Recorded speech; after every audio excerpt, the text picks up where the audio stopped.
invite architect Anita Chaudhary to welcome and introduce our first speaker, architect Anupama Kundu.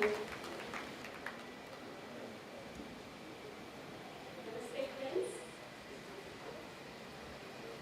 It gives me extreme pride to introduce Anupama Kundu, our keynote speaker.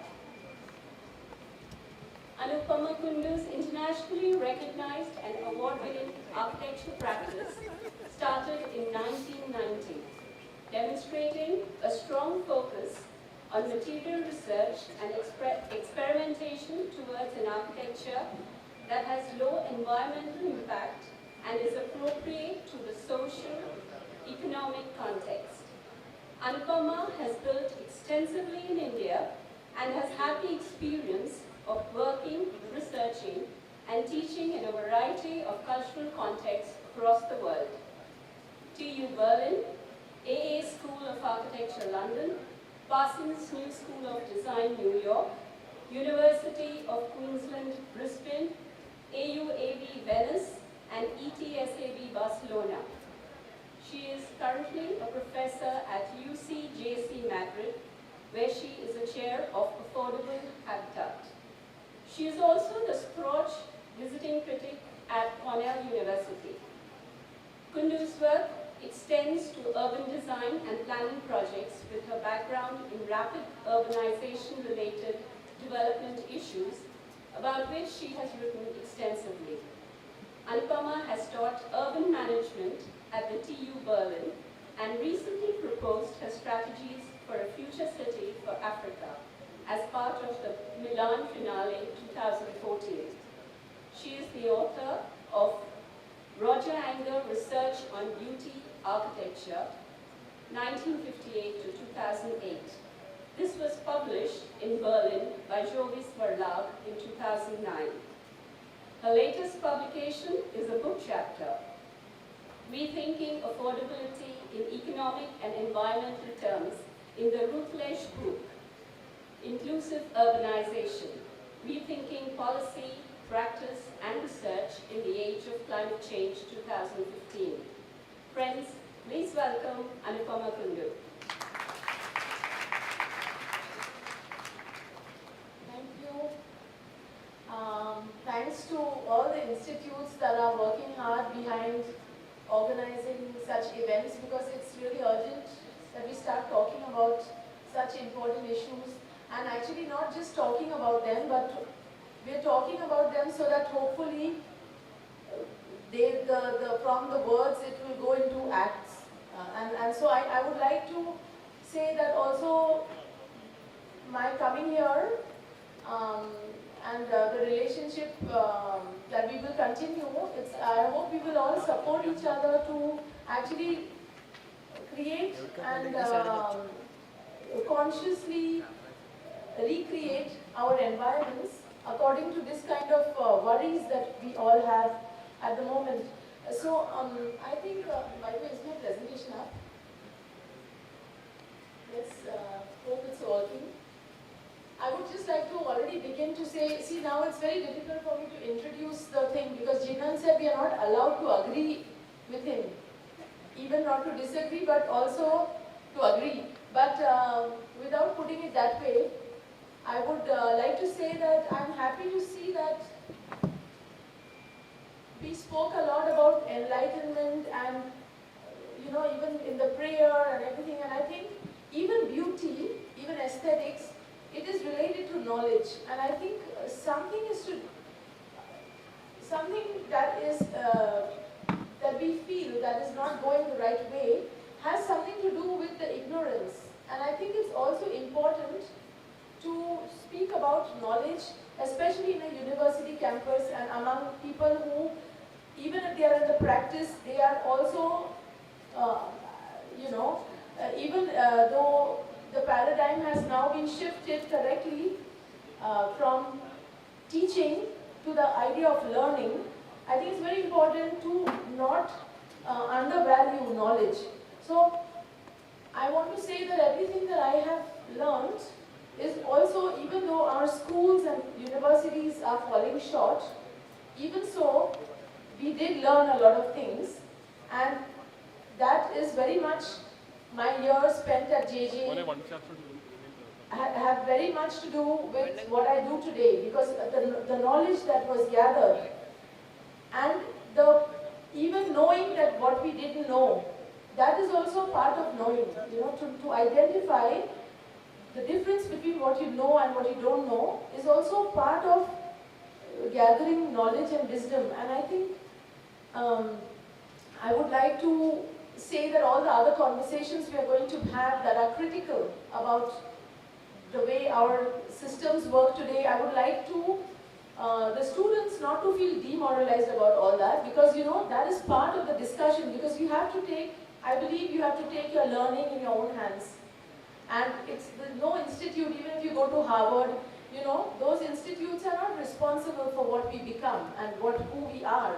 So what we are, that is the first authenticity thing to search, not to run after labels and all, but to start with oneself. That's all we have. And what we have is our own time, and we can empower ourselves to use our time for our own enlightenment. So we will automatically change what we find aesthetic or not. It's not only the tradition and the culture. It doesn't help us if our ancestors were wise. It will not help us to like the things they liked if we ourselves are less knowledgeable than them, even though we assume that with time things only progress. It's not like that. I'm sure the Egyptians today are not the ones who made the pyramids, and neither in the case of the Indians. So I think each of us are responsible for, we have to also look at what we find aesthetic, and for instance, so I want to deliberately talk about the building knowledge title that I've chosen in this forum, because the senses that Jinan spoke about, these are our information entry points into our brain, but the perception of things is how we put it together, and the values we have, the experiences we've had, and all of that are going to influence how we find. We may find something beautiful as we have now gathered more knowledge about it. Like I may like somebody and think that is the most beautiful person, but if I find out some deeds more and more, I may not find that beautiful. So knowledge is behind everything. So I would like to, I chose this,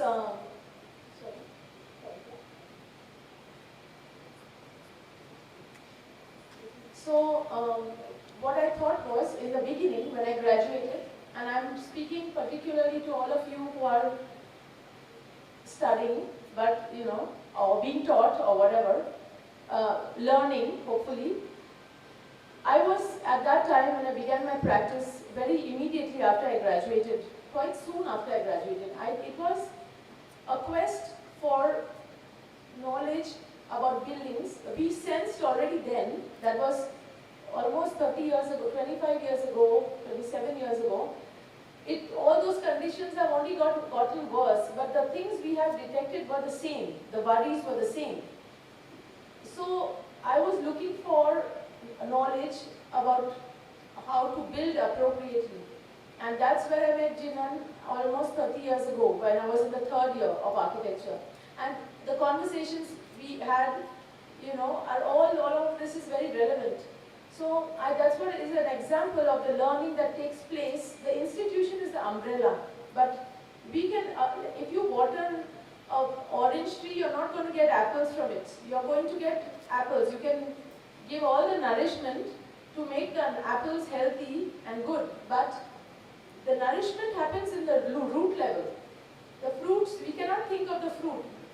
The nourishment happens where you don't see it.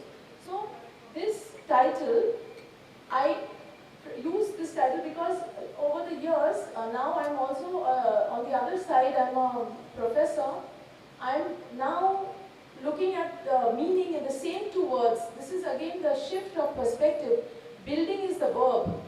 So I'm looking at every architectural project as an opportunity to build knowledge wherever we go, among all those who are involved.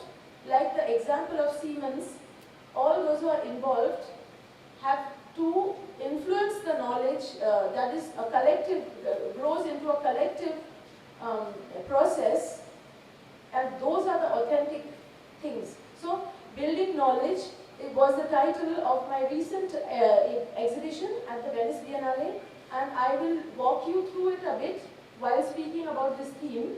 And the inventory of strategies is something I put together to try to understand what were the strategies in my process that led to the building of knowledge, and we are continuing to build knowledge by creating the right environment that people go back knowing more things by experiential knowledge. And so, this is the introduction. First of all, to explain the context of everything is contextual. I want you to also understand what I say in what out of what kind of contextual reading did my responses come about.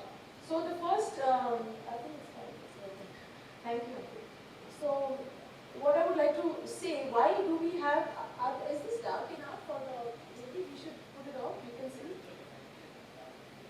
I mean, one of the reasons why a lot of things are shifting rapidly is because of the rapid urbanization we are all worried about. But not only that, we have a very different worry. Our population, sitting on the same number of resources, is enormously increasing in an enormous pace. So, the fact that we are a rural agricultural country shifting into cities and even megacities is not our culture. There's a reason why the way we did things cannot go on being like that. Because we have not been able to carry our values with us, we have asked other people to help us, maybe from Singapore, from, I don't know, we want to have malls and we want to have certain kind of housing developers coming in. All of that is because we actually cannot cope. Because we are facing something we did not face before. Maybe I asked yesterday in the train some people whether, I know that in Kerala everybody eats at least one coconut in every kitchen, one at least is used in the food and everything. I'm wondering whether there are enough coconuts for all the Kerala people, homes.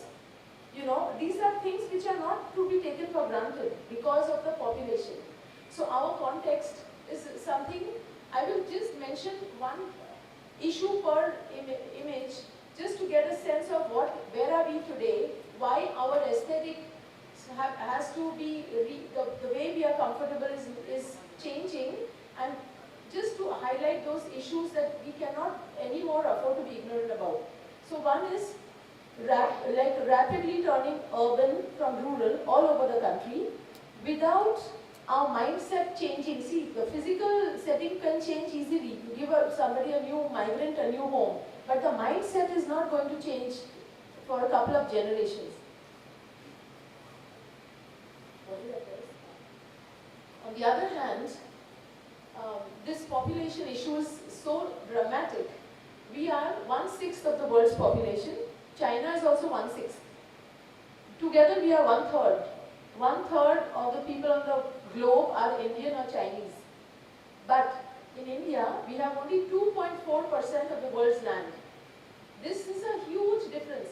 If somebody else in Europe or in America says that something is a green building because they consume whatever they consume, it's not the same. In India, it means that, like Bimal Patel said very beautifully in the conference, it's like if you have a birthday party and if you come, by the time some guests came, the cake was finished.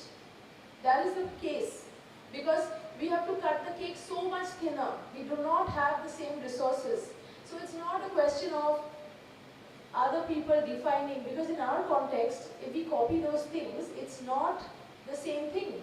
We have really, literally less. In fact, we have a fantastic opportunity that if we can live within those resources, everybody will have to redefine what is green.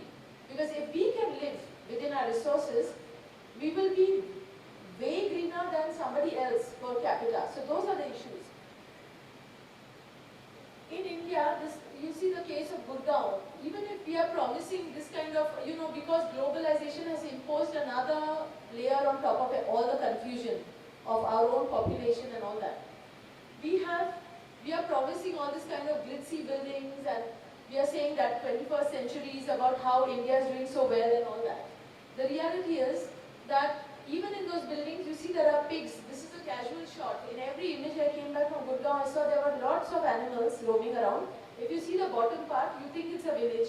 The upper part is like Dubai or Singapore or Brisbane, or they're attempting to be there. So our ground realities are very far from that, and globalization has created new kind of aspirations, okay, which are also to be examined. So for instance, if somebody from an international company like Siemens is going to send people to work in India, even to service, I'm sure, all the cars that the Gulf return people here need, I'm sure that those people will do that job, want to have that kind of offices. You know, the aspiration comes with that.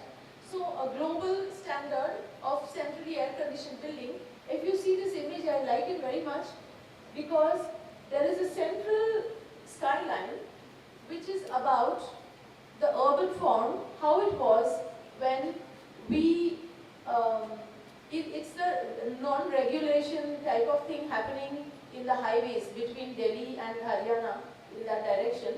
But because they planned all this area to allow public-private partnership projects and corporate kind of things to develop, to build those things, all these migrants are going to come in and no one has thought about planning for them. So we are seeing the creation of slums.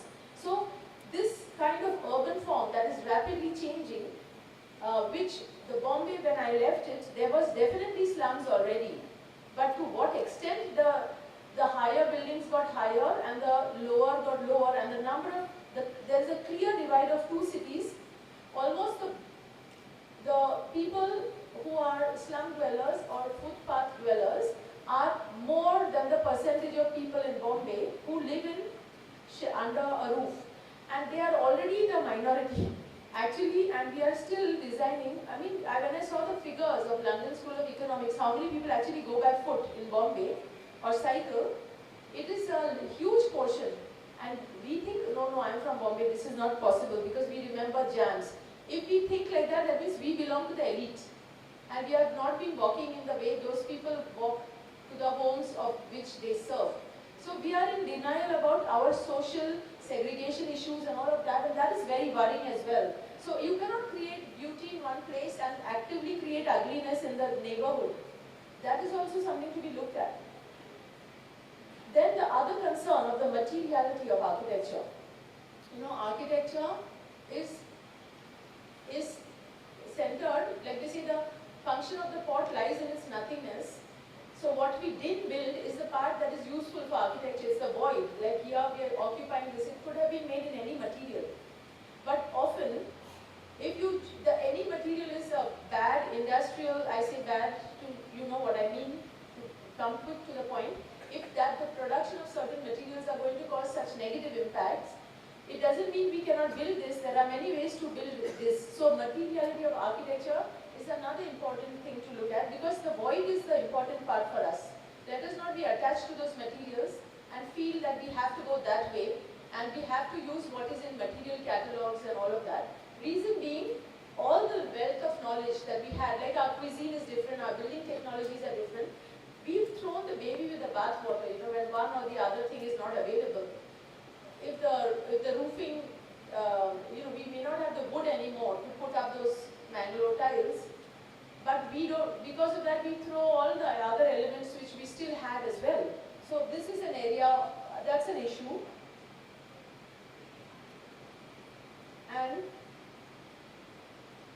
so all the things that these issues synthetically are something to be transformed in projects. So what I did in Venice, because it was celebrating 25 years of our practice there, so what I did is and it's good to share with you the same structure, I've just sorted the research by material, but in fact, all the other social and other aspects are part of those researches. So the first group of things that were about live materials. So in India, I'm calling it live materials, is all the things that come from trees. And there are many things, even the way the calyx of the coconut tree is torn into strips and used for tying the thatch of the leaf. And all that, we don't realize there is some rope, coconut rope is used for tying some other members and so on. So there are a lot of materials, because they are low tech, actually they are only non-machine. But people are saying that technology is only high tech. They are assuming, they say, a lot of technology is involved, they say. But what about the other one is also technology is involved, but they are not even considering that that is a technology. So we need to redefine some of those words. So the first 10 years, when I left Bombay, I lived in this house, and actually I want to say that I am a displaced Bengali. I was telling them, I have also been growing up without roots, that even so, we have to look for roots, because maybe my values, the contemporary space I require, because of my own way I have developed, is again in the void. In the material, there is nobody who will want to be not rooted in the place from where you are building, So one of the strategies I tried to use as I went along doing other projects that I will show you, is to try to use the capacity of the people to make things. It's already an indicator when it's made by people, even if it's a contemporary innovative solution. If you see that when the people are involved in making a thing, it will get rooted. It's not only the material which will root it to the place, but even the art of so many people who are involved in making it. See, the machine has destroyed all this because it has been standardized. Everybody is using an A4 paper since they got that photocopy machine. We used to have so many sizes. So immediately people are, even if they are using for handwriting, my son is telling me, can I have an A4? He's never saying, can I have a paper? He didn't know what was a paper, what is an A4. This is coming from a machine. So if the machines are robotic, it's okay. But if the machine is intelligent nowadays and we are robotic, that is a real problem. Because we should drive and use our tools, but we are saying, this is so good. This machine is so intelligent. They don't mind if they are not intelligent. They are very happy if the machine is intelligent. So this kind of things is so obvious that I don't know how can we be so proud. Even the word intelligence and the word smart, you know what I mean, is no more a positive thing almost. As if it's a passive thing. As if gadgets have to be smart. And as if even the brain, our brain is also a computer, no? It's computing everything. But we are not valuing. We think if it's external to us, it will be more intelligent. It's a very strange notion I'm observing. So first, because I said my authenticity experience came from the fact that as a Bombayite, when I started living like this in a house I made, initially it was like Jungle Book, like a charm of all that, snakes, this and that. So it was very charming, but gradually, when you are rooted in a simple way, and then you look at the world from the window of that, I think automatically you start to, your aesthetic sense also gets awakened, because everything experiential and knowledge, knowledge is not the same as information. Nowadays, that's another problem I have in the schools. Students are thinking if they did a data collection that they have knowledge. And I'm saying, no, this was only information and even Google has it. You only went to the same Google and Wikipedia. It's not like you read all those books which Wikipedia read and wrote that piece. There's a big difference between knowledge, and that is why the learning means it gets imbibed in us, and information can be detached to the gadgets. They will never become wise. They may become smart. So this is the house. This was the life I had. I was living with one solar panel, and I had managed to afford only one light bulb. But I was alone, so I used to have a long cable, and I used to take it to all the rooms wherever I need the light. And I had a car stereo music system, and that everybody from Bombay, when they were feeling pity for me that I have given up on my profession, I was very happy, because with the same amount amount of money, they probably did a study tour. I had built a house for me that I felt I can save myself my passion to be an architect by needing less. I don't need those jobs if the job is not better for my mind, better I don't do anything and wait one more day and one more day and one more day. And this was the place where I was doing that. So this is just to, I don't want to tell you about, I want to just show some images so you get some break from the talking. I had a drafting table, but it was here that I was designing, because that time to imbibe, we need free time, we need time to do nothing. Otherwise we will never think about what is urgent, I feel. So this is where all my reflection was happening.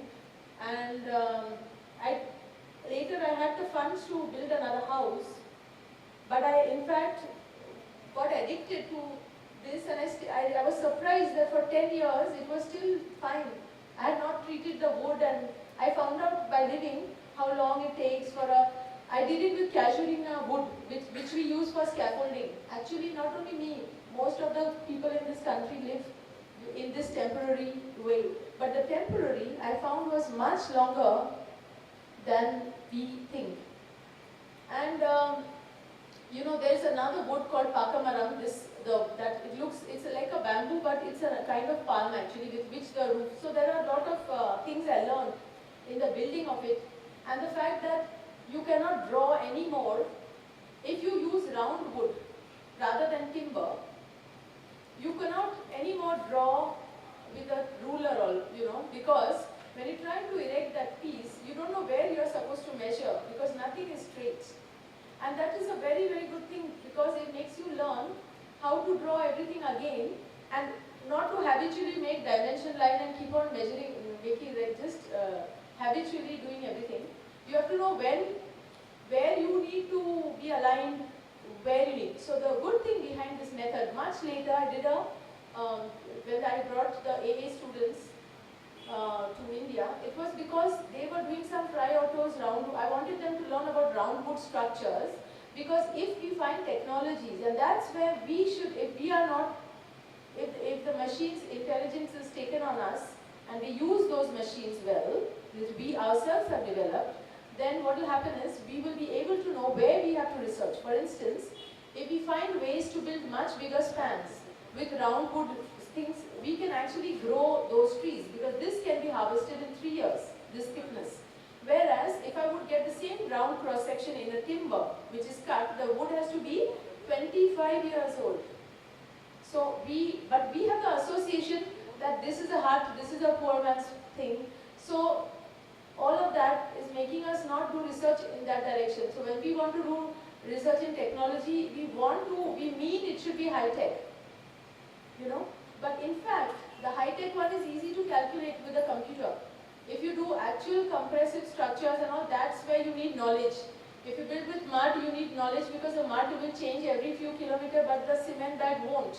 So the reason, my conclusion today is that the reason why people are not using those is because they don't know how to do it. That's the reason. They are escaping and saying this and that. The fact is, either it's laziness, because you need to know more to do some of those age-old things. We knew it intuitively because we were learning in the way Jinan explained, not by making complicated mathematics calculation. We were learning from each other while living and growing up, and we didn't think that is learning. That is not, we are not valuing it. So we are giving it up. But here I realized, therefore, my research changed to include all the people who are there, because they had knowledge in things, but they didn't know. They were saying, we didn't go to school and all that, but they had knowledge. And together, that was the building of knowledge together, because that's how we can fill the gaps. And I really, really valued that process, and this living here has inspired a lot of things I was doing later, such as in very eco-sensitive places, I did another talk called Form Follows Technology, because I think it's also important that the technology by which by now you know I don't mean only high tech, it's to know not about material but how to put materials together in order to make a structural system. To know those things, that is technology. How to make. Whether it's machine or hand, the question is the same, how to make. And those ways you make it comes intrinsically from what that material is good at or not good at. And so increasingly nowadays there is a demand for sustainable development, these kind of details of granite pillars, which there is no cement, because normally you cannot use granite as a pillar because it will crack. It is only good in compression and not in, it cannot take, but because it is not cemented, it can move a little with the wind because with all the rope joints, and then it works again.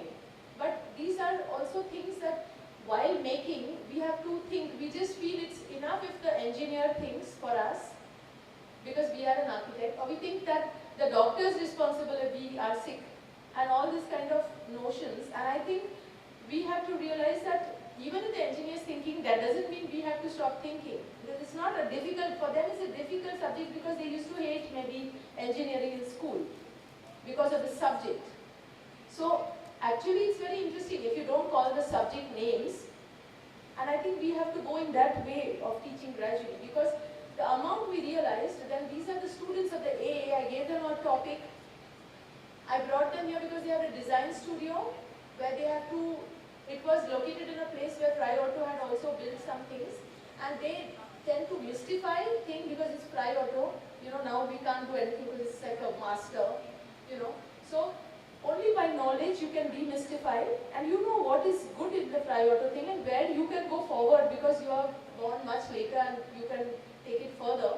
So I plugged in a 10-day studio, a hands-on workshop, so that they will come here, be working directly with round wood and learn and demystify whatever it is and go back. So I gave them a problem to design an environmental watchtower, and whatever they learn by making with this, it can be translated in even industrial materials of the similar properties. So the point for me, and this is something I try to do in all my academic life, is try to fill the gap where it is not there in most places. So I try to make the architecture student confront 4 realities. Confront, I say, because you cannot say that I will do it in the practical training and then I will do it afterwards, and nobody will give them because they will be not employable. So they will let them just do some hatching and all in the sheets, and they will always think it will come later in their life. I feel in the architectural education, they have to confront these realities so that the design is directly, immediately informed in the next 10 days, not like next semester. So I plug in studios where I am trying to confront these 4 realities. One is full scale. There are things you cannot learn in the model scale. In fact, people are so used to making overhangs and all, and in the model they stick. Then in reality you see the project and you see that guy had made 1 to 50 scale model, no further, or somebody did 1 to 500. You can see in which scale they had thought. And then they are surprised that it's not working and they need the engineer to retrofit everything. So that is one. People should think in real scale. While they build a model, they should have experience in real scale and then make a model. Other thing, real material. You will never be able to replace material if you don't know how heavy the brick is and how that thing is going to, you have all kinds of ideas which you can instantly demystify in 1 day. 1 day's workshop, your reality is very fast to confront. So I always make them, expose them to real materials, or when they design, they have to think about the materials and choices right in the beginning. The third thing is real people. There must be some real people whom you are dealing with. The moment you do that, when you are in the first year, you remain human and you can talk to people. If you graduate directly, you can only talk to architects. I've noticed, that people even don't know anymore how to talk to children or older people. They always go to places and they find somebody interesting. They say, are you an architect? It happens when they go, because they get so much, we are so much into specializing. And I've seen in NASA's and all of this, how that mood is completely out of reality. So the thing is real, what did I say? Real scale, real materials, real people, and real place. So you cannot do climatic graphs and all. You have to be in the place, not just go for the site visit for the photographs. You have to sweat. You have to see how it rains, and you know, then you don't. Then you will go to the theory when you need it. You just confront. It takes hardly 1 or 2 days to do little confrontations, and then the experience that you spent and you got that time to sit in a hammock in that place, and you come back to your design and you use your intelligence to deliver. I'm sorry, I'm drifting in any which way, but you said to be authentic, so that's how I am. This is what these students produced who have never touched a tool before, believe me, all those people who are doing that. Now, many people do design build workshops. I feel, you're an architect. I don't like that type of ones where for days after end you are going on making a mud house, Because I think that you are slogging and sweating so much and no time to reflect is also not at all the point. So what I want them to do is, I always don't want them to be limited like how badly they are able to make a mud wall, and they will judge everything by how their quality of making a model or whatever it is. So I always put some of the expert craftspeople there. So while they learn, the aim is only to know what it is about, what to think through the hands. But the other people are there who've been not spoiled, they are doing it anyway like that for so long, that they can see that what is already possible, and then go to just keep on, like don't work in isolation, work with the engineers from the beginning, from conceptual stage. So, this slide has come, I think, no, it's not out of place, yeah. So, a lot of clients came to have the same house like me, and then they can actually not feel secure, so they do want their bricks and whatnot. And then, so there are a lot of houses that have actually been inspired from those,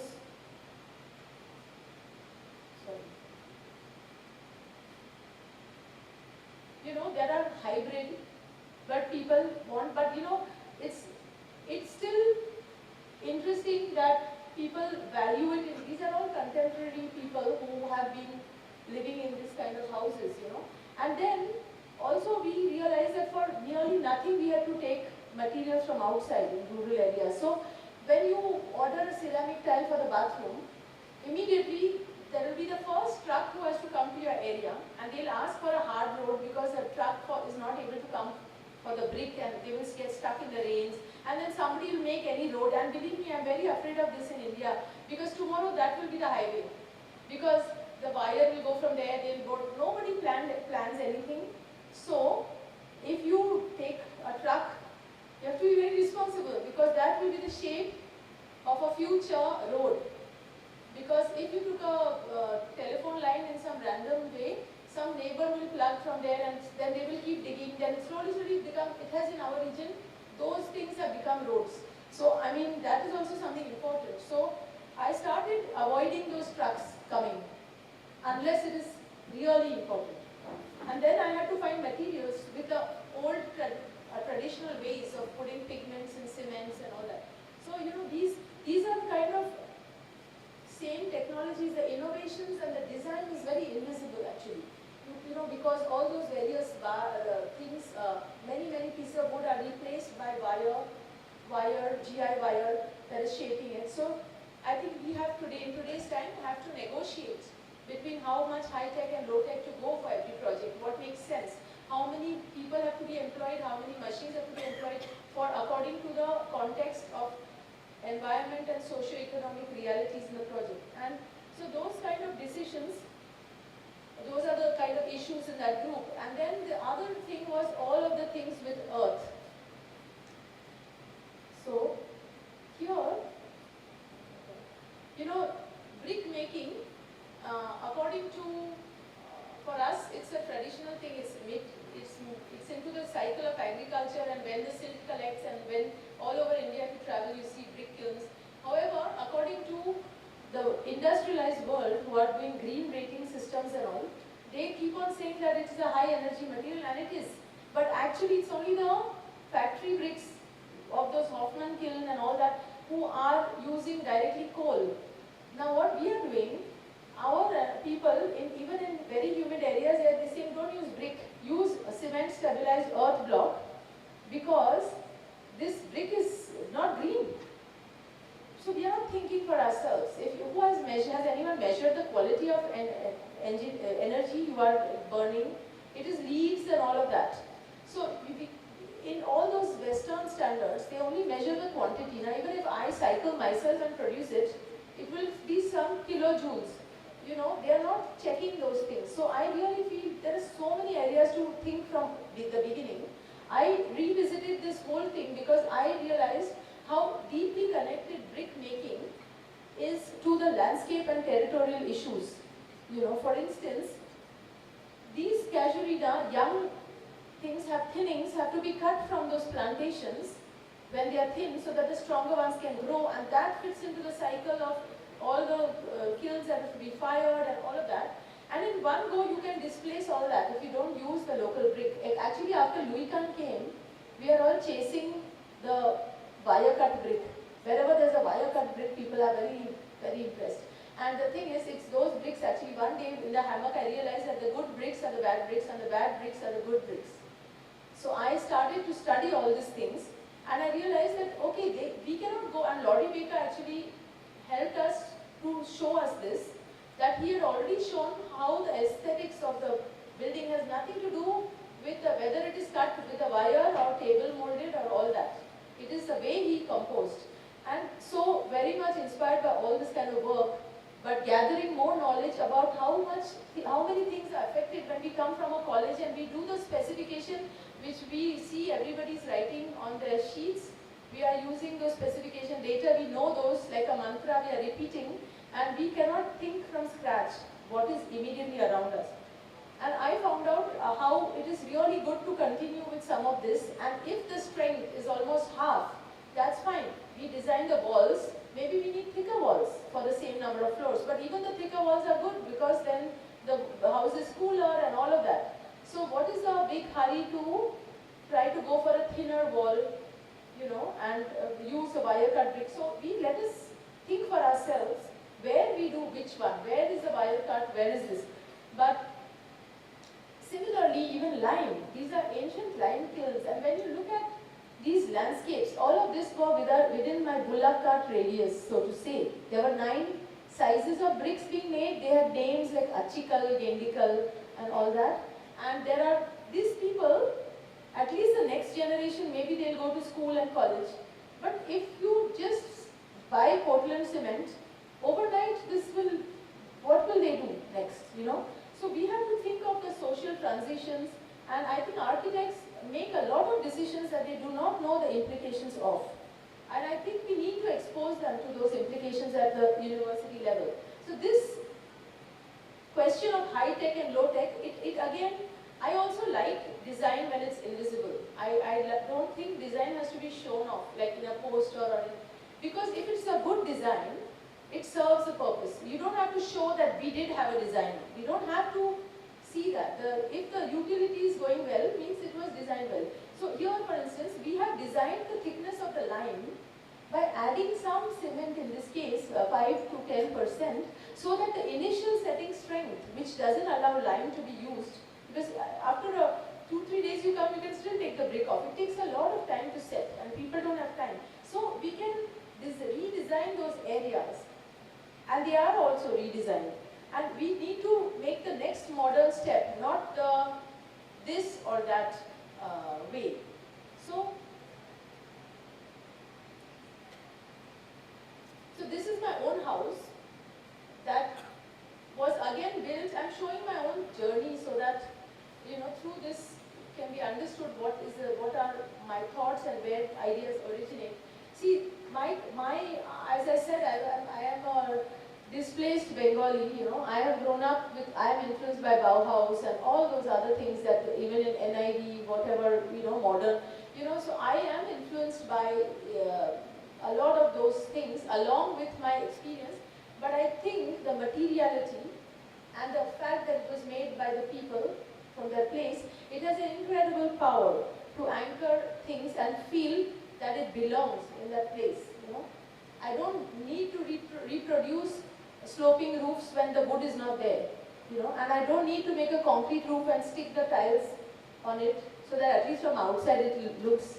I can try to make it fit, and we need to do all this type of work to be able to use. So I used all those type of bricks I found there, exposed, only to show that these are the brick proportions and just to show it on the outside. They are plastered and seen behind lime usually, you know. So we don't know, I didn't realize to what extent the hand module, how much can be hold, had shaped our bricks. Unlike the Mackay books, bricks, which we are all drawing, you know, which came out of the machine-made convenient. It is convenient for the machine, but inconvenient for the man. These everywhere I was trying to avoid industrial. I only found that ceramic tiles is the one thing I have to replace, and then I don't need to have those trucks coming in. So some of these projects which I'm doing in other places, I'm showing the contemporary houses done in the typical setting of Pune and other cities. You know, this is just a 3-meter plot, a 3-meter garden, which everyone has like a perimeter around those plotted things. But how to make it go inside and how to create through the design that it becomes part of the nature and you feel that your house is actually outside, you know. So there are a lot of projects where, again, the product may look like something, but the way it is built and the way the process and the people who are involved and all of that, that the knowledge of those will make one understand what we see also in a different way. So this is a library building which includes, it's not yet completed. It's not completed. There are some kind of shading devices that have to still come up on it. It is a library including braille section in a very, I'm skipping slides. So it's in a very typical Pondi neighborhood, Pondicherry. And you'll see here, actually, I don't know where that aerial shot is from. Okay. But anyway, you'll see what kind of development is around. And the colors of each of those houses, unlike in Kerala, in Tamil Nadu, there is a fashion going on because they love color and then each one is competing with pink, green, yellow, like all here and there, you know, and in fact it looks quite good from the aerial thing. But people need color, you know, and I'm also looking at how to provide this for them, which we will see in a later picture. So this project, this was influenced by what kind of things we had seen in those days that Rajendra, Rupal Desai and others were, you know, working with this old Roman system of interlocking conical tiles. And this is because in this area, I noticed there were a lot of potters who were trying to sell the cooking pot that actually nobody is going to use, but again habitually they were trying to sell those things. And I felt that if urbanization is making them lose their livelihood, maybe we absorb them in urbanization. And not in a decorative way, like many people are using big pots now for garden decoration. I think it should be used for the purpose and maybe otherwise design the pots. See, I am not attached. If they don't make pots anymore, frankly, I am not a very nostalgic person. But I am worried about the potter more than the pot. You know, I am thinking of the knowledge of the potter. You know, that knowledge, maybe if you make something else, you know, that is a better way to keep it going. And evolve the products that they make that we use because we need them, rather than to put it in a museum as if it is already died, you know. So for me, the survival of the potter is the maker of all the hands that know how to make and allow them to go on. That is the more important thing. So all these catenary curves, you know, because I had met Ray Meeker and I managed to ask him to make the first batch of pots for me, I managed to get such a good quality that I could increase the spans and I could build 4-meter spans with this method. I put in this picture for the students here, you know. I was a fresh graduate over here, as you can see. And I didn't know what I was doing. But I want to tell you that don't worry, there will never be a day when you know and then you will apply. That's what I want to say. I do things not because I know it. If I avoid those things I need to know, I will never do it. Because because I will keep on doing what I know, and then that will grow and get crystallized and make this kind of track. More important is what am I curious about? That project I should do, because while doing it, that will be resolved. So I never fear when I don't know something. I just fear if I don't have interest in something. If I have the interest, I will know by the end of it. So I put this picture to show you how am I lost over there, trying to go to these potters' places and see what they can do, if they are ready to make these things, how can we solve. This is from my early times. And this kind of documentation shows how they fire this thing, how the rice fields are there, they can do it when the cycle matches, etc. And you can see with the coconut shells that they are firing it, how it is actually obviously appropriate. At that point the study is not there, you know it, because common sense is not to be disregarded either. So these are some of the houses I made. This was for a French client living in Auroville, and I felt that, if the material, I felt the materials coming from the place will be a very good way to anchor it. And it was all, I painted it all white and all because of the climatology courses. I drew all arrows going from here and there, for showing the cross ventilation. To my client, a year or something back, he knocked at my door and he said, you said the wind is going to go from here and there, but there is no air. So I said, and never again I draw those arrows for clients. Because we draw habitually, because when we draw that, it means we would wish that air would go, and with some knowledge, because we are architects, we are very idealistic, so we would wish that air would go from here to there, and how he's going to not need a fan. He didn't have any fans in his house. So obviously he came to my house and said, excuse me, but the air is not, and I said, but it's completely still. How can I manufacture the air? It's like when there is air. Nowadays I tell my client, when there is air coming from the southeast during this season, you will get it. You will not block it. So no more arrows in the sections, only for 2 or 4 professors and for ourselves. But also measure, is the air going, or just because you had a window up and down, will it go? That is very important. More important is don't block the air if it comes. Now I talk in that language. But I painted these walls and all white to radiate the heat and everything. By a few months there was fungus on everything. So then they were, at that time I had not yet gone to Germany, and they were saying that they wrote about my work that she's Bauhaus influenced and all those things by looking at this, and it is true also. I'm very modernist influenced in the sense that I didn't like the habitual repetition of ornaments and all those things, and I cannot do it myself. So, but the next house, I didn't plaster it because of those reasons I told you. Immediately they called me contemporary vernacular. Immediately. Because the spaces were the same contemporary, but now to them is not looking contemporary, because for them, bricks and older bricks, the older the brick technology is, the more they are saying it's traditional and historical, and they are more and more changing the text, So it's kind of interesting to see how those things evolve. This is my own house, which I'm staying in now when I'm in India, and all those ventilation and all those ideas, just giving a glimpse of the mood and application. Even the windows, I realized that either you do for monsoon or you do for the rest of the year. There we had 1 month of monsoon, and everybody had glass windows, so they were good in monsoon, and for 11 months they were miserable. So I have made 2-3 set of windows for all the people. So like clothes we are changing, so we can change that. We shouldn't suffer the rest of the year, because the climate will not work uniformly. So it was very interesting, because many years later, when we had to do the most low-cost technology, we found we didn't have a budget issue in the first one, and it turned out that this only was the low-cost one. So I think it's also important that the architecture doesn't create social segregation. Even if it is a low-cost house, like Laurie Baker said, who has prevented rich people to use an affordable solution? Why they are not allowed to use, if it has to be a certain budget? So we have to create a common, sensible thing for everyone, not to separate society. So then, based on Laurie Baker's filler slabs, I felt if it could be engineered to have bigger depth, then you could save much more steel and put the steel spacing far apart as well.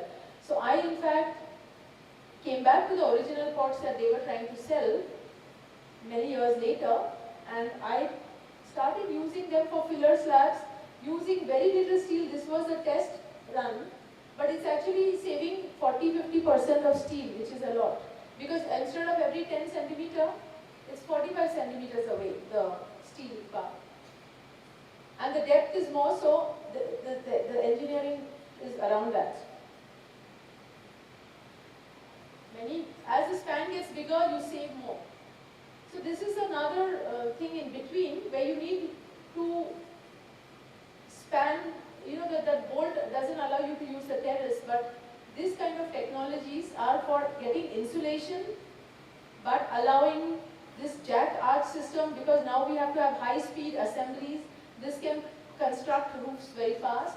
So I started producing this kind of solutions. This is a housing project where I separated the rain proof.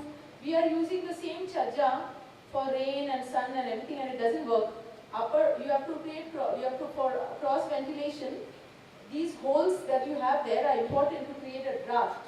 The roof the rainwater can be separated from the sunshades.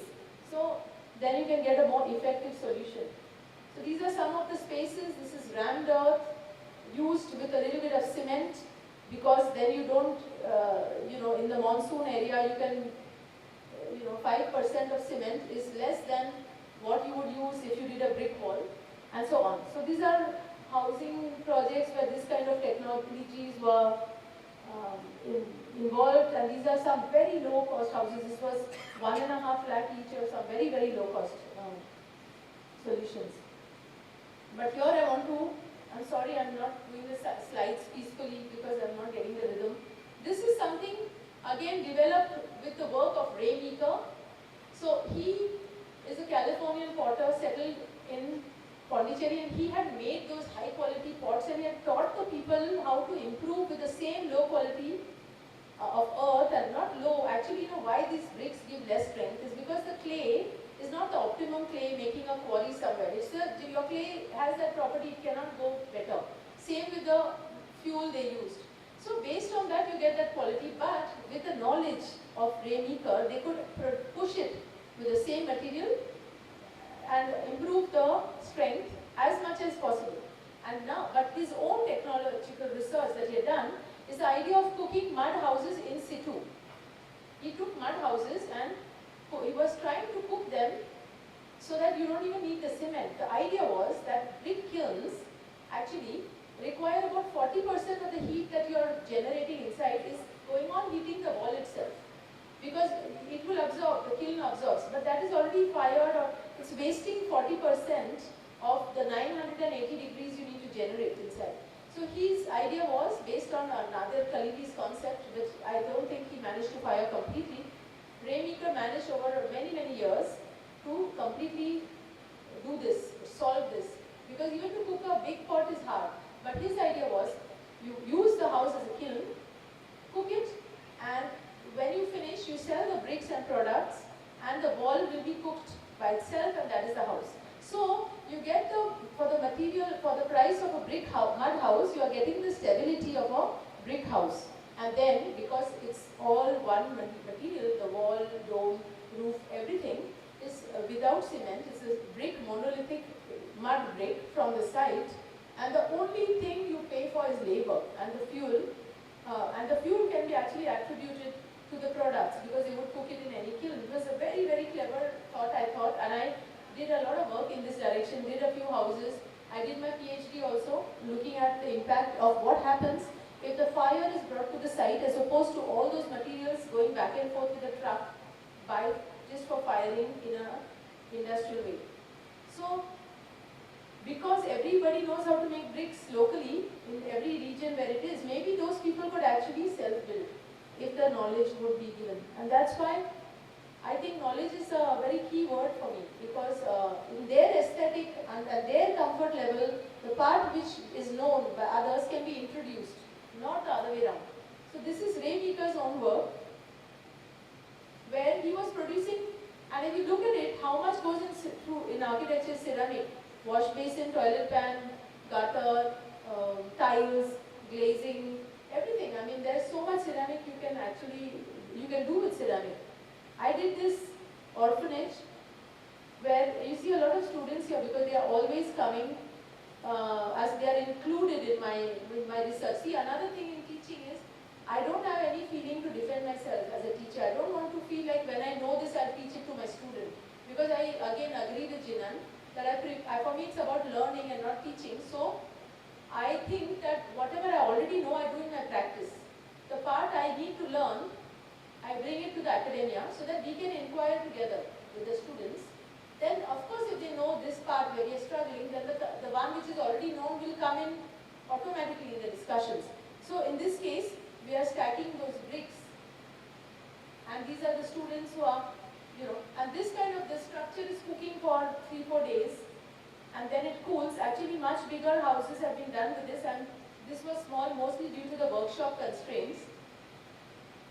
And then everything cools, and I put Ray and my initials there because all the brickwalas were putting their initials, in the stamp on the brick. So we made one seal also for us. And you can make the brick whatever size you need, and you can do whatever you want. And it's also quite beautiful how you see some parts will be patchy, some parts are overburnt. They look like how the fire moves inside the house. You don't have that kind of pixelated look. You see the unified look of how which parts are overfired, underfired. So it's a very kind of emotional project because you have all these elements, earth, water, fire, space, all together, and they are all negotiating. If something is not going well, if the water is too much, water has to dry. If the too much steam is generated, if air is not enough, the fire will stop. If fire is going okay, the steam, if too much steam is coming up the upper bricks, the earth could melt again because it's getting too soggy from below. And all that, it's very lot of sciencey, and I'm convinced that low tech requires much more knowledge to be done than high tech. This is the orphanage. So when I went to Venice, the first time, not this time, I realized it's a brick city. And I saw the patchwork because for me, if I see a brick, I can see the whole history. You can see which period it was done, what does it indicate about the socio-economic context. And I thought, nothing better than to bring my brick research to this heritage space of the Arsenale. So I thought a structure that is in ruins and therefore it is revealing how it was made. I'll put in a construction in there. The theme was Common Ground, invited by David Chipperfield. He was a curator, and the roof tiles were like, Mangalore tiles and all that, with lots of wood involved. I thought if I put in my house there, even though it is supposed to belong particularly to my site, I can show that actually anything can belong. The belonging comes, it is a timeless knowledge. See, the space there, you see the bolt there, it's the same shape as my, you see serendipity, there was exactly the same. It's a catenary curve. So it is something not invented by us. It is the Romans themselves. And so it's all endless, whichever place. I wanted to show that the common is already there more than the difference in the world. It's only how we look at it. And in that place, I installed full scale because I wanted to say that all the models and representations and all we are doing now is escaping the reality. So my title was Feel the Ground. The topic was Common Ground. If you don't feel the ground itself, how can we, we are focusing all on the differences through the intellectual debate. So I put in this, it really belonged as if it was part of the Venice thing. I was very afraid during the demolition if they will, by mistake, hit those other column because it was a similar type of bricks. It looked old the moment it was done. And we transported the table, we even did the garden, but inside behind you see Zaha Hadid's piece. I was placed next to her for deliberate, confrontation because she was also doing the same type of engineered, same catenaries, same all that, but ours was placed there by David for purposely to have a dialogue. But okay, you saw the ceiling was the same terracotta, ours is also same. So the common ground was very literal, but it's something that I feel architecture should not be discussed without inhabiting the spaces directly with your body. So Normally it should not be exhibited. You have to visit the place. But if you exhibit, then it should be so big that the people can enter it and then not overly talk about the form or the technology or whatever. So some parts in the house, which I didn't have the money to finish at that point, like this. The bathroom was supposed to be done with bottles. I tested all those things like a full-scale model. But all this is very interesting. There we were creating opportunities for people who didn't know, we were calling unskilled craftsmen, unskilled labor, we call them. So, like that I said, okay, my unskilled labor are the students because they never put their hands on matter. So these Australian students, 20 of them, 10 from Venice, all of us together, no common language, 6 masons from India, all the material was brought, and we were all in Venice building this, so that in a short span, see the engineer, everybody is on a different level. By the end of it, we understand each other, through building. Then in stone also, I'm working on some of these people who make grinding stones, I'm they have a capacity to make flat planes of things. They also don't have any job because everyone's buying mixers and grinders. So we thought of using those skills for an exhibition in Delhi. We had to create a space on contemporary but handmade. So, they had all these products for designers, all designers, very famous India designers were showed there. And I had done this type of an installation. It looks permanent because it's heavy and it is expensive. All the money goes to those people, whose lives are changed immediately because they had such a big project. But everything is put in gravel. So we just came to an exhibition space, put up all this in 10 days. We just took it us a week to put it up. So these are methods where people say it's just an exhibition, why not? But all that plywood will make a lot of mess, it makes a lot of waste later. So they think that if it's a short time, the quality should, as if only permanent things deserve to be authentic. But even temporary things can be like that. So these are some of the projects or other stone buildings, that are also being done with this kind of values. And the final category is the urban waste. Now that we are creating so much urban waste, it's quite shocking how much books are burned. How much, books, I feel very sorry in India to say urban waste and show books. Literally for us, books are like garbage because nobody wants books anymore. In all the countries, there's books. Everyone's thinking it's digital now, we don't need books. So everybody's burning their books. They think it's too expensive to store, etc. And everywhere I found out that they have some strategies like pulping or burning or whatever. It's pretty shocking actually. So that's why they don't tell people. So we said to the students that you have to act like books are not for reading. They have to act like books is just a building material, just to see what can we do. And you are not allowed to open the book, but everyone wants to open just because it is not allowed. So they are all looking. So we went to this, these were our partners. It was a project in Barcelona. So we did a lot of things to discover. See, the idea for me is just to surprise a student, and then even you can go and think of the brick in the same new way. It was just for fun. You discover properties, how books can hang with friction by interlocking pages. And I did another exhibition here where we made, only with old exhibition catalogs from the storeroom, we made this sofa because they have to make their models with only what is there. We said, imagine this is a country and only this is available in whatever is in the junk and basement. In this case, books, which they didn't need, just did this kind of thing. And this research helped me to prepare my Barcelona project, which was called Library of Lost Books. I saw them vacuum packing ham and all that, and I took these products, books, which again nobody is reading, building knowledge, So I vacuum packed them open. It was an artistic statement that the book is not willing to close before it is junked, We opened them, sealed them open, it became very rigid. We made canopies out of them. And the library has no books. Because now, no one's going to the library also, they are only going to the phone. But in any case,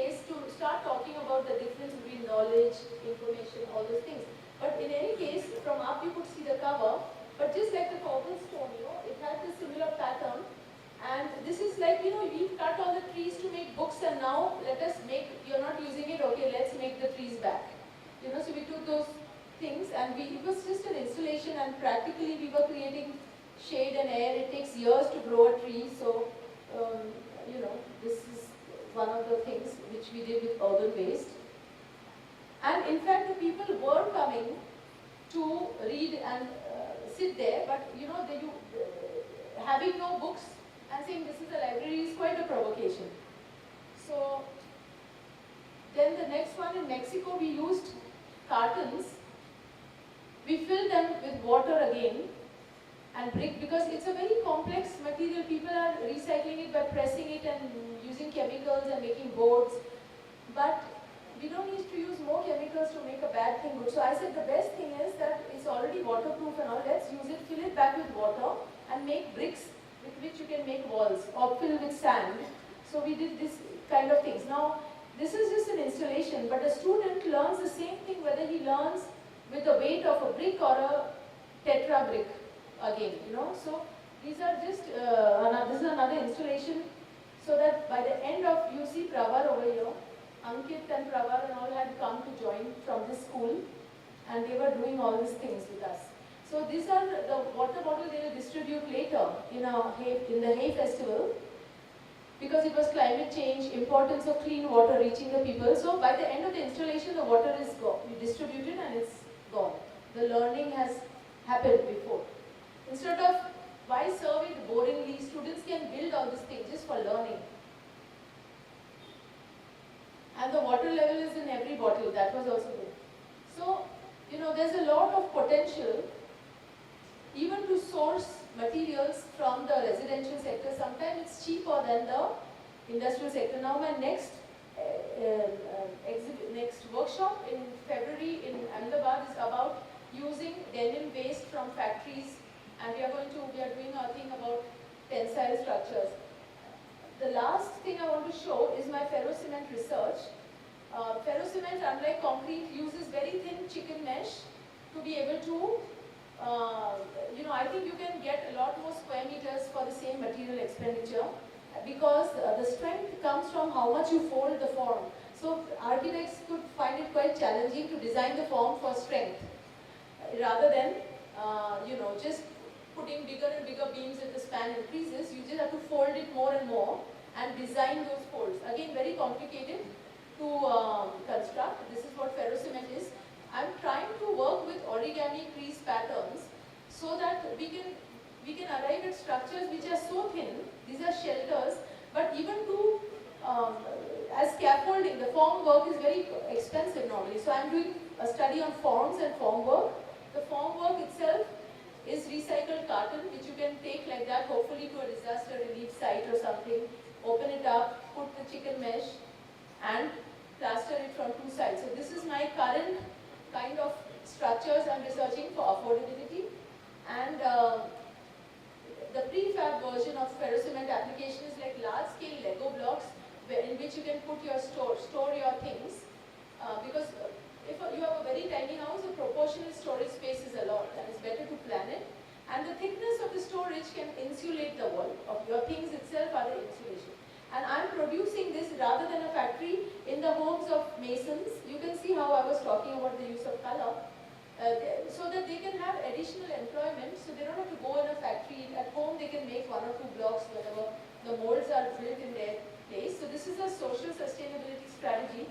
This is the house we built at NASA, where I met Ankit, in fact, and there was a competition on affordability which I had hosted and sponsored through the university there. And here you see the kitchen is built in. And these are old technologies we have of coloring our floors, but with much brighter colors, which now the people there seem to want. So this is a model of an affordable toilet which can be put up in 1 day. That house I showed, it can be put up in 4 days. But it's made by the people. This was shown in Zaha Hadid's Roca Gallery. For the second time I came in touch with her. A day before she passed away, we had the opening in London. And it was Roca, so I thought I should take a toilet there, to tell us we are not even in this level of design. We don't even have toilets. So first we have to solve. So this is the this is the last piece which I am showing now, the interpretation of building knowledge. I built in 1-to-1 scale the toilet and the house here. And the statement I made to Alejandro Aravena's question, it was reporting from the front. It's a battlefield to make a better environment in the house. We have to save our built environment. It's a battle now. So I tried to say, again referring from Mahabharata, it's my own interpretation of that famous moment where Krishna is approached by both the camps, and one wants him, the other wants his ammunitions and his force. So for me, I said we don't want a battle in today's times. I don't want to report from the front, but it is about synthesis. Krishna has both of them because the consciousness and knowledge, it includes action and both. It's not that they should compete. So on one side, I arranged my spatial research, and the other side, the material research. These are the two conflicts in architecture, but the house in full scale represents the equal importance given to the material and non-material, together, the values and everything, and that synthesis, that means it is not a battle. The victory will happen when knowledge leads the action. If the action leads, if you act without thinking, it's a big lose, everyone will lose. And so the battle is not about whether knowledge, or it's not a definition of, you cannot say that who is better, the knowledge or the force. The brute force can be led by the action to lead the way. So they say the cow should stand before the horse. In the Vedas and everywhere also so much importance is given to the knowledge.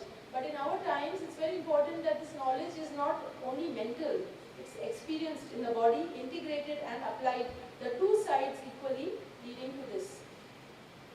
So we were given a huge room there, and we had an installation. We have a thing called live knowledge, where all the live tweets about from people, you can just sit on the bench and keep on knowing what other people feel of these issues. Every 30 seconds there are messages coming in. And this is the quality of the house, because seeing is believing. This is the same house we recreated. This time what we did is, we made it, see, this is the material research area of all the things I did over 25 years, are displayed through videos and processes. You see those pieces there, 4 of those pieces were made in Germany for testing. They have new types of mesh inside, glass fiber, carbon fiber, jute, everything, all types of things. But in order to do the research, what I want to say here, this image is relevant to your topic. You see the Indian trowel and the German trowel. They are very, you know which is which. But to make the same thing, the culture of building is very important, because they each have their own history, and in the combination of this Indo-German exercise, what I did is, I didn't want the engineers to design something calculated and crush it, and we have to make according to that. I said, let's take the Indian team, however they make it, let's see first what is the strength, why try to adjust it, and then we took the piece, we made pieces there, and we built it and we crushed it, and it was amazing what they have produced. Look, it doesn't crack. The earthquake properties are amazing, sesame, So this knowledge is to be introduced gently where it's needed. And I mean, the other thing is, all the other pieces we made were recycled. I've taken the previous pavilion, I was looking at who's building something I can use, and I picked the pieces of the Art Biennale also from Germany, and I took their material, this material, and I built a whole installation out of that. And so I used, when I said in the beginning, every architectural project is an opportunity to build knowledge. Look what happened with the funds. Somebody will build, show their thing and go away. In our case, masons have got more confidence. The German engineers have learned about, it's not only one-sided. The Venetian people have learned to recycle the material. The people, after we finish this house, we are giving it to the homeless people in that area in a different use. And another 3 groups of workshops plugged in students came to all this. The amount of learning that happened, the process is more important than the product. And this is the quality of all the people who are involved and what it is that they learn. So when Alejandro Aravena, this is my last slide, I would like to end with this. When he invited me, we had to give a concept sketch of what we are going to show. I gave this sketch. I said that building knowledge, I gave the title and I said, the battle is to save the knowledge. To save the roots is the battle. And I would like to say the same here, that if there is a storm and the tree falls off, but if the roots were strong, see, you were asking, are we going to the past? Jinan asked. It is always asked. I'm also asked. I want to answer that question. That we are not going to the past and future and all that. We will endlessly grow. Everything is infinite. We are growing deeper and deeper. If the roots are deeper, the branches will be wider, the flowers will be healthy and all of that. So the fruits which everybody is writing about, those are the projects. Everybody is talking only about that in all the magazine. Nobody is talking about how the roots, all the inventory of battles, which he wanted to talk about battles, the battle is inside. And to know that only with knowledge can we find for the one camp, the knowledge was the ammunition.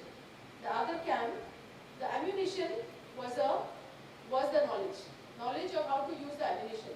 So how to use the computer, I on which side I'm putting that. So basically I would say, I want to tell them, in this exhibition I am showing the down thing, my quest for knowledge, the quest for authenticity, I would say quest for knowledge and wisdom will lead us to the same, those fruits will come naturally. If the aesthetics gradually changes and all that, it will come from deep within us, individually and collectively. Thank you. Thank you, ma'am, for enlightening us on building knowledge and inventory strategies. We now open the floor for any questions that you have for ma'am. We will take only 3 questions right now due to the shortage of time, but ma'am will be available if you want to interact with her in person later on. And remember, you're not allowed to agree or disagree. Hello. Hi, ma'am. My question is in sync with what you presented. What you presented, from what I realized, hyper-local autonomous making, culture of hyper-local autonomous making. Sorry? In our country. No, don't get the word. I acoustically did. Sorry, hyper-local autonomous making. So what are the prospects of material-based, computation-based technologies for our future? Because it talks about, your work affects the poorest bottom of this country. So how can, what are the prospects that computation and material ecology-based design can affect? I think that Is there a bridge? the thing is always everything is always bridged. Always in my universe and what I see.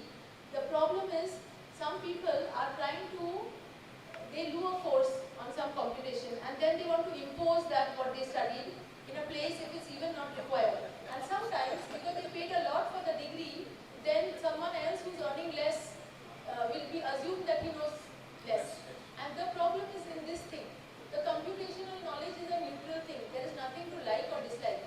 Like gravity is there. We can agree or don't agree. It is there.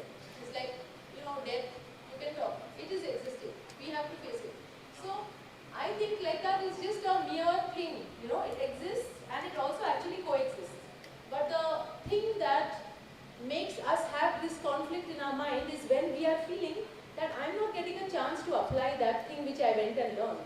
I feel this is a wrong problem. I think it's not even a problem. The problem is we should not even frame the question like that. I feel if I'm doing something, first don't think what knowledges and tools you want to bring.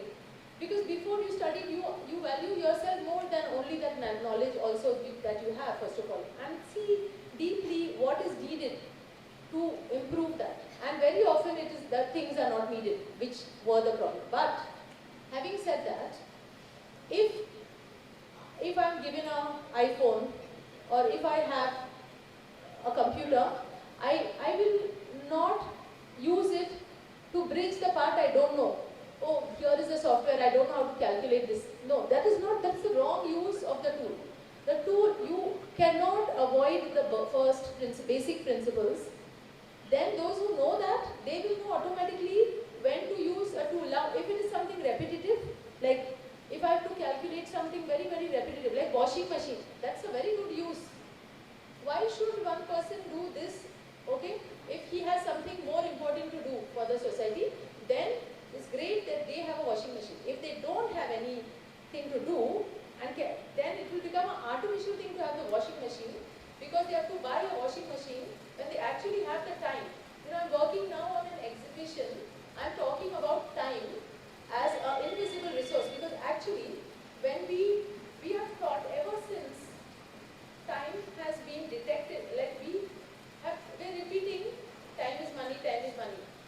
In fact, for us it doesn't apply, because it applies for those people who would, if that 1 hour they didn't do anything, if they were being paid immediately some money, then it would apply. But in most cases, I cannot use this if I got to not help my mother or anything, because my time is money. You cannot use. The fact is, if you are unemployed, you have a lot of time, and we can use it to solve your own problem first. Then if you need a consultant, then not because a consultant needs a job, and how do we make him go in places that the guy who was unemployed will also become unemployable. This is a big problem. So I would say that there is no problem with the computational, the mathematicians, by all means keep on knowing more and more, very good. Whoever, when we should not impose.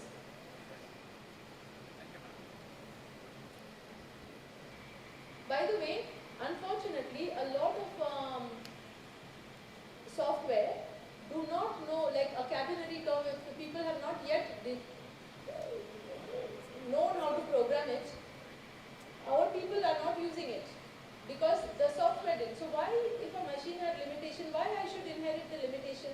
Because with my hand I can do everything, So why should I take a machine and then start taking its limitation as my own? This is dangerous. So my name is Sandeep.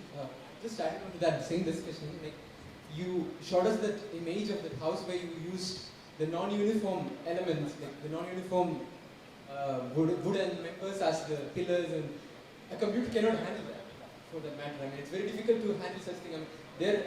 What I wanted to ask exactly. is... Everywhere they tell you, when you phone for a ticket and the system cannot do that. Have you heard this phrase, the system cannot do? And I say, but I can do, you can do, the system cannot do. Why are you a slave of the system? In fact, my understanding is that a computer can never handle that, in the sense it cannot gather so much data for calculating such a member where to fit it in. Exactly. The computer does exactly what its name is. It computes. Okay. It doesn't make value-based choices. Okay. Our computer, our human computer, compute and can make judgment and has feelings and all the rest. It synthesizes everything intelligently, and we are hoping the computer will do that. So my question is, in the current generation of academic situation where the software is pushing hard on the school, on the architecture school, how do you think this so-called intuitive the learnings can be brought in? One example is I don't want to bring anything in. I want to bring knowledge in. Why I'm thinking about bringing computers in? No. I'm asking to bring in those skills which are when we need it, we should have that department. When we need a thing which is repetitive and needs computation, we should bring it in. When we draft with it, we should do. I'll give you one simple example so that all the people can understand. If you were in the olden days, when we used to draw by hand, we draw 2 bricks touching, okay? 2 bricks are touching. We used to draw 2 lines, okay? 2 lines. So when we will dimension center to center, the brick. We know they are touching, but we draw the actual brick. What you guys are drawing, you all don't draw the brick when you see in your mind it's one line. You understand? So you are drawing, you cannot draw 2 bricks in joining, because in the computer it will have a dimension and they will ask you what is the minimal dimension, and that's the end of the story. You can only draw one line. You cannot see in one drawing that there were 2 bricks. So I use it as if it is one of my weak students, some weaknesses. So when I look at those, I'm always aware of it. But if you did not know the other thing and you think this is higher, then you will not even look for its deficiencies. So for me, there's no problem. I know what it's good at, and I know when I use my brains. Thank you so much, ma'am, for giving us your time today. I request A.K. Prashant to give a memento of our appreciation.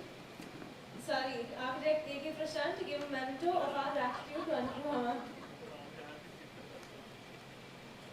In fact, after listening to her, it was good that architect has gone now.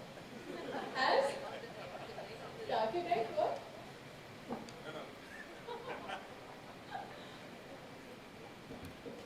No, she was so good.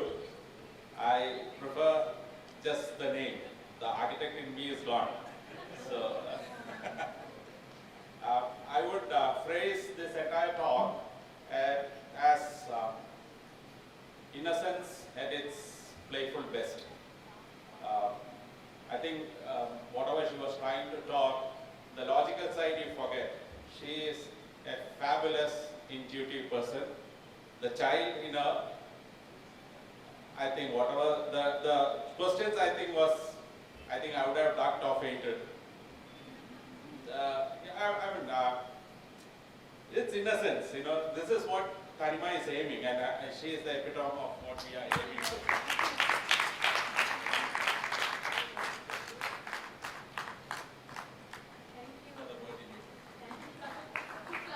Yeah.